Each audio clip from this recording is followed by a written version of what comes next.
I had my COVID injection a few days ago. AstraZeneca.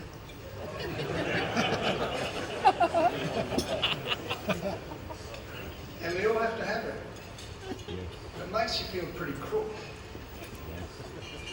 I was telling my kids today in the kitchen, I'm talking to 900 people today. I didn't realise it was almost like being batting at the MCG.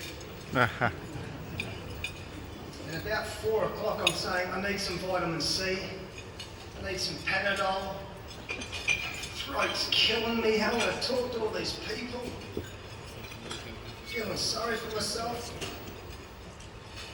My eldest daughter, my 24-year-old daughter said to me, Dad, vitamin C,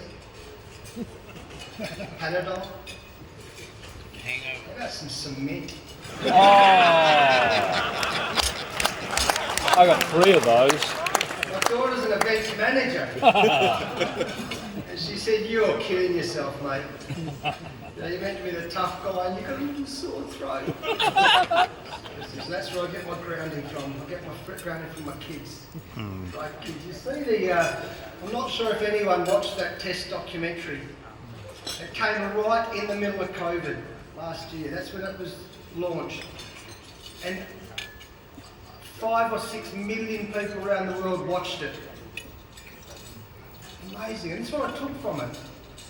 Imagine every single day at your job, whatever you're doing, you've got a cameraman walking alongside, filming everything, One cameraman did seven episodes of this test documentary. One guy. And what happened was amazing. The first thing that happened was my third daughter, I have 4 daughters, Sophie, she watched the first episode. And she looked at me like Jess looked at me today. She said, Dad, this is the first time in my life I've ever seen you angry. I said, oh, really? So maybe that was a compliment for my daughters. I'm pretty calm. But she said, Dad, you get so angry. I then started having dreams from my grandfather, who never swore. And the dream kept coming. Grandson, I didn't realise you swore so much. Oh, sorry, Pop. And the final one, for anyone who's watched that documentary, the most asked question for me in that documentary, there was one scene. It was the one scene I asked the director to take out. I remember standing on my lawn in City Beach, and I rang and I said, mate, I've just watched the episode 6 or 7. There's one scene where we're just about to lose the 3rd test match. You saw that there's a guy called Ben Stokes, and he hits these winning runs. And imagine if anyone knows football or rugby union from Brisbane or rugby or soccer, whatever you love, the other sports, imagine you're in a grand final, you're in a premiership, 3/4 time. Your team is 10 goals up, kicking with the wind. You can't lose. Well, what happened in that test match? We're 10 goals up, we're kicking with the wind, 3/4 on to win take home the Ashes, and then one bloke. Imagine your most hated guy in your opposition in the 3rd quarter. He kicks 11 goals by himself, and your team loses. With 3 runs before this, the siren's about to go, we're about to lose this test match, so the Ashes isn't ours. There's a guy by the name of Nathan Lyon who plays for Australia. Oh, not that day. I'm still grumpy with him. Actually, I'm not sure it was a wool. What's your name, man? We said the wool. Any name? Francis? Francis, okay, Francis. Now, Francis, I've never seen you play cricket before. But there's this moment in the documentary where there's 3 runs to retain, take home the Ashes, win the Ashes. And there's a guy by the name of Pat Cummins, superstar. He gets the ball and he throws the ball like that to Nathan Lyon. It's impossible to drop the ball. He's going to run out Ben Stokes and win the Ashes for us, right? Man, I still can't get over that. Nathan Lyon dropped the ball. He dropped the flipping ball. And I said, yeah, and the director's going to watch the brother. I said, yeah, but what did you do? I said, what did I do? As soon as that happened, I ran over and I kicked the rubbish bin and stuff went everywhere. I said to the director, you've got to take that out. He said, what do you mean I don't take that out? I said, everyone will think I'm a psycho. My daughters think I'm a psycho. Now the whole world, because I've kicked the bin. And he goes, yeah, but you see what you did next? I said, what do you mean what I did next? Nathan Lyon dropped the ashes. What do you mean what I did next? He said, you picked up the rubbish. I said, what do you mean I picked up the rubbish? He said, go on, look at it again. You picked up the rubbish. And one of the values you've been preaching about for 3 years is humility. He said, right there, when you were under the pump, you picked up the rubbish. Yep. He said, there's humility. So, and everyone, the fact I can even tell that story now, I'm glad we kept it in. What I wanted to talk to you tonight, I know it's a big crowd, it's been a long day, and it's about leadership tonight. So I want to just give you a few things that I've learned about leadership. And most importantly, what great leaders do. Not what great leaders say, what great leaders do. There's an old saying, if you preach excellence and walk mediocrity, you are nothing but a common liar. Yep. Anyone can talk a good game. Anyone can talk a good game. That's life. We see it all the time. Anyone can talk a game. But the great leaders, it's what they do. Over and over and over and over again. That's what great leaders do. And that's why it's lonely. That's why it's tiring. Because you've got to make decisions over and over again. You've got to be on top. We talk about this buzzword culture. It's about behaviour. You've got to be on it all the time. What great leaders do. I was once told about leadership. And the origin of the word leadership comes from leading the ship. Leading the ship. Now the captains, the great leaders, the great captains of the ship come out 3 times, as I see it. First, when the iceberg presents. Think of the Titanic. Now when the iceberg presents, the great leaders, they either use all their skills, everything they know, otherwise you hit the iceberg and people die. Like the Titanic.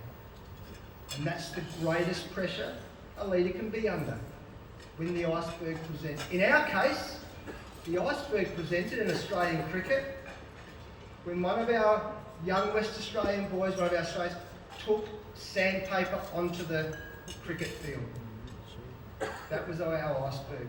And guess what happened? No one died, but our chairman, our CEO, our high performance manager, our captain, our vice captain, our head coach, and the kid holding the gun, they didn't die, but they're no longer with us. That was our iceberg. The second time the captain comes out, and everyone in this room knows this, is when it's stormy waters. Stormy waters, and we've all seen it. COVID, the media. Sorry, Tim, you're a great bloke. But the media. If I could give all my kids, my children, every aspiring or current professional athlete, anyone in the public eye, one bit of advice. No social media. 0 social media. And this is why. Because I don't need millions of people who don't know me telling me how good I am. Yep. And you tell kids, millions of people telling them how good they are, who don't know them, it's not real. I'll tell you something much more important than that. I don't need millions of people, strangers, telling me how bad I am. I don't need strangers. telling me about. As long as my family know who I am, and my friends know who I am, that's all that matters. I don't need people, and that's the world we currently live in. So that's one thing we've got to navigate through in stormy waters. How do we help these kids get through it? How do we help the Australian cricket team get through it? Stormy waters, and we all have those. And the third time the captain needs to come out is when you have mutiny on deck. I reckon, I'm not a very bright guy, but I reckon 98% of the people in this audience would say, if I asked you one question, what's the hardest part of your job? I reckon most of you say, people. Dealing with people. Wow.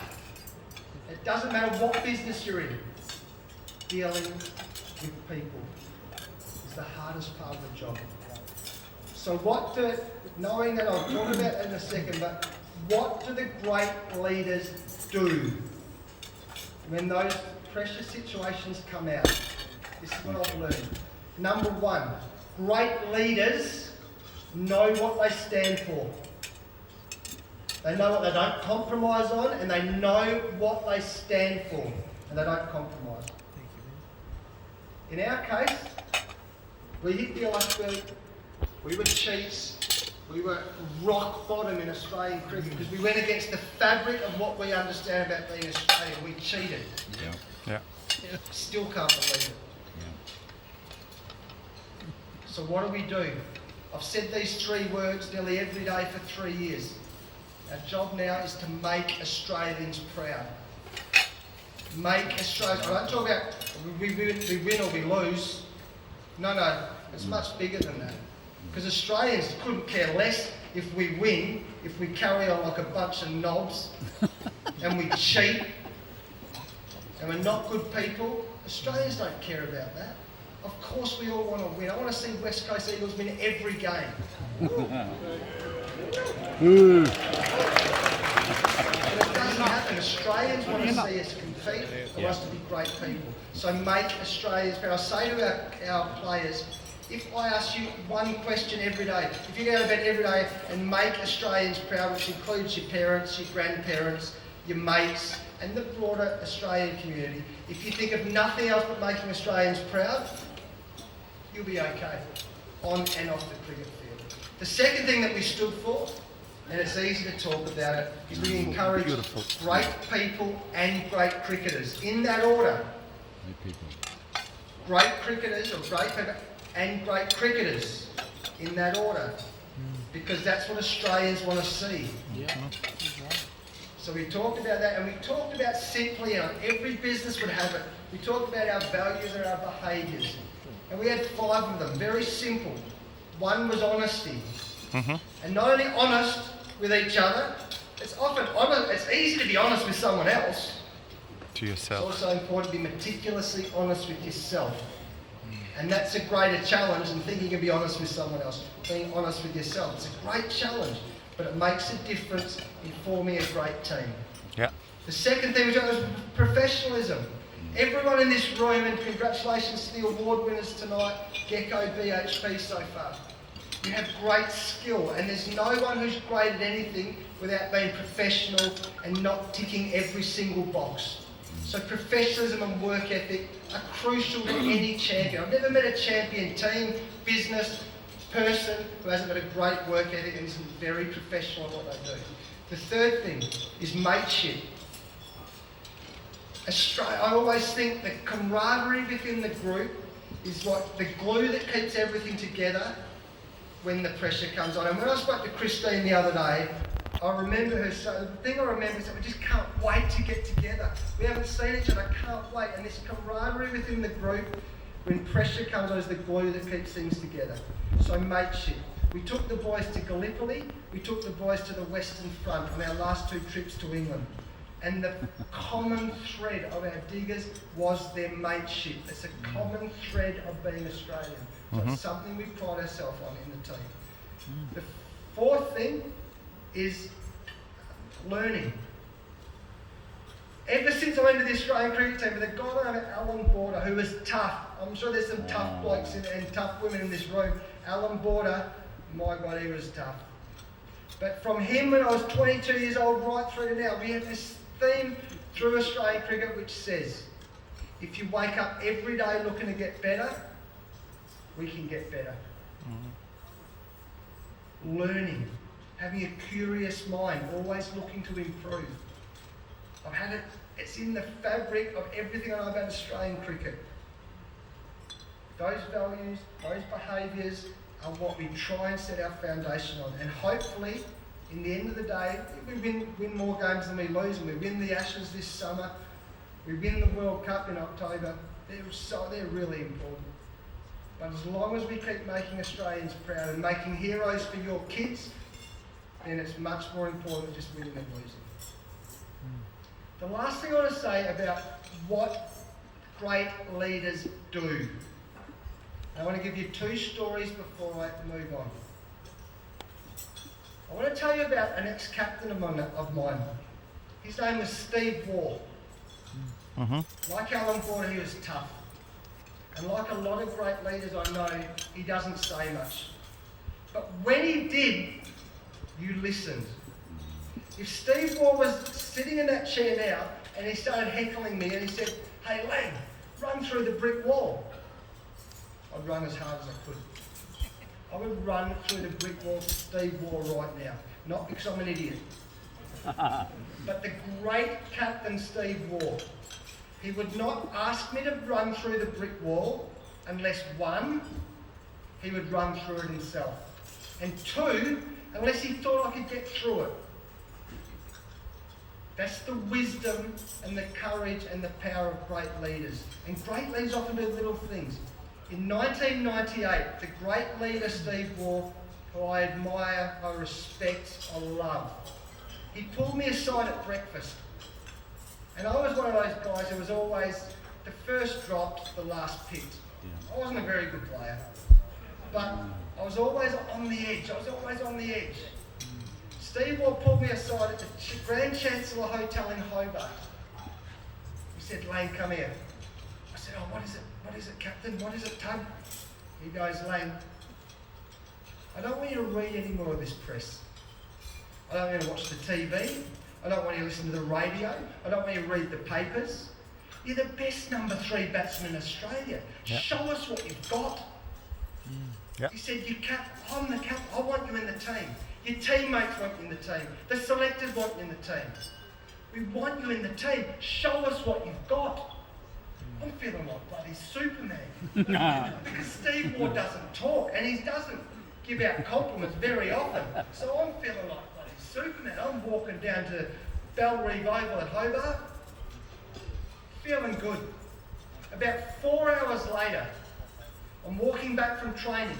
I've got my bat under my arm, and I'm walking back from training, and Steve Waugh, who had given me this encouragement 4 hours before, is getting interviewed at his press conference. And there's a bloke by the name of Malcolm Conn. No. He actually came to the good side and worked for Cricket Australia, so that's not too bad. But he's asking Steve Waugh, the captain. He's got his dictaphone in his hand and he's waving it in Steve Waugh's thing, like some journalists do, not you, Tim. And he's waving his dictaphone, and I'm about to walk past, and Malcolm Conn says to Steve Waugh, "So Steve, what advice you got for Justin Langer? If he keeps playing like this, you can't possibly keep picking him." Steve Waugh sort of went,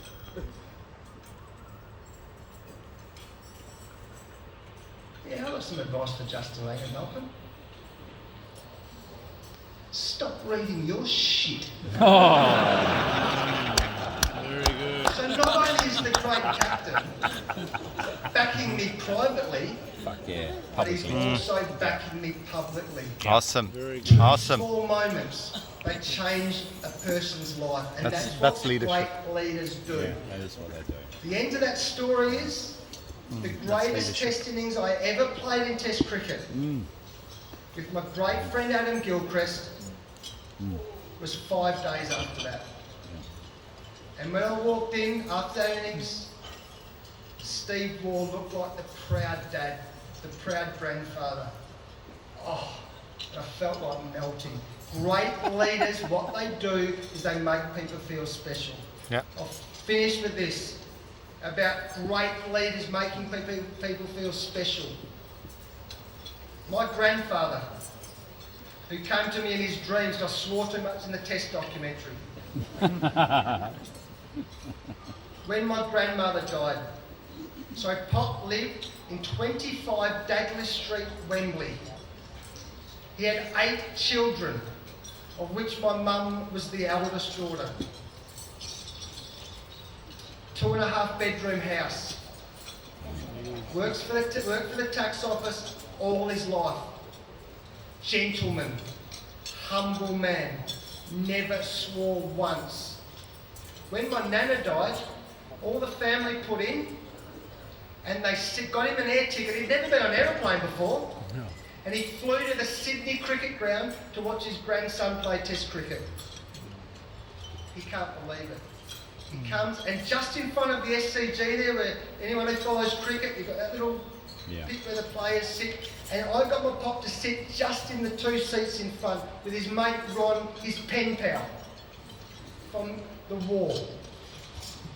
And him and Ron sat there with Ron's wife, made the fresh sandwiches and the fresh cake and the thermos of milk coffee, and they sat there and they watched the cricket, they watched the Test match. My pop's watching, he can't believe it.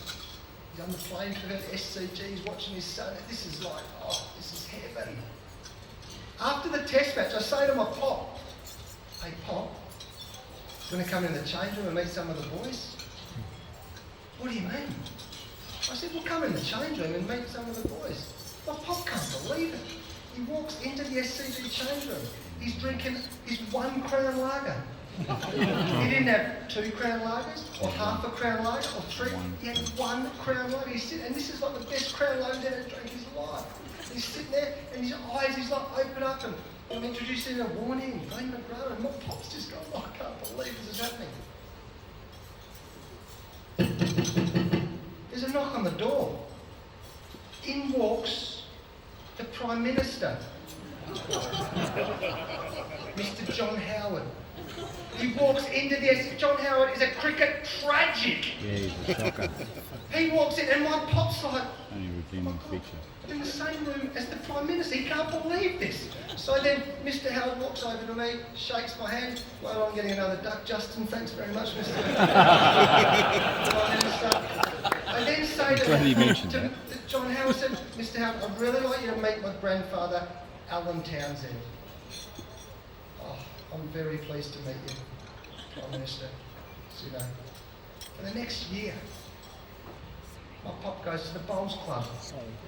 He goes to the local IGA.